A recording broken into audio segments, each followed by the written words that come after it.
আর কামলা টামলা বেচবো না, সামনে 26 সাল আসতেছে, নতুন রূপে ফিরে আসবো। তুমি না চেনো, তোমার বাপ তো চিনবো। দেখছু রাকিব কি ভিডিও বানাইছে, মনে হয় ভয়ঙ্কর রূপে আসবে তাইলা। তাই মনে হয়। ওই দে রাকিব রে, ওই রে রাকিব, এদিকে আয়। এ কি কোস, আসতেছি দাঁড়া।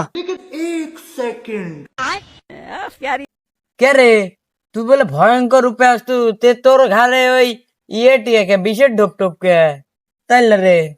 কে রে তুই রে ভয়ঙ্কর রূপে আসবু, শেষমেশ কামলা গাছ ধরলো নাই। এ বন্ধু, আমি তো কছিলাম যে নতুন রূপে আসবো, তার পাইলাম না, সেজন্য যে 20 দোয়া কামলা দিছি, সেজন্য কামলা দিয়ে যাচ্ছি।